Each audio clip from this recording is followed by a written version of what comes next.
Hello mga kayabangers! Naghahanap ba kayo ng parang tunay, pero hindi tunay, pero nakaka-fresh ang bahay? Tingnan nyo naman itong olive tree na to, di ba? Ang ganda-ganda, ang lakas maka-fresh! Ay, talaga naman nang dumating to, kinikilig-kilig talaga ako. Thank you naman, seller, sa pagpapadala sa akin ito. Ang tagal ko nang gustong bumili nito, pero nag-iisip-isip pa ako kasi medyo malaki yung gastos namin these days. Pero kita nyo naman, pinadalhan ako ni seller. Nakakakilig. Ang ganda-ganda ng pot na yan. Napakalakas, maka-aesthetic.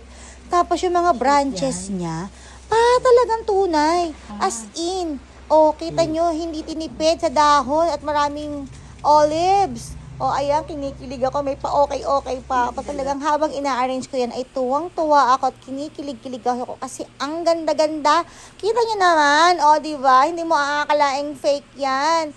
Ang syala-syala, ang lakas maka-fresh ng bahay, ang lakas maka-good vibes. Kita nyo naman yung mga olives niyan.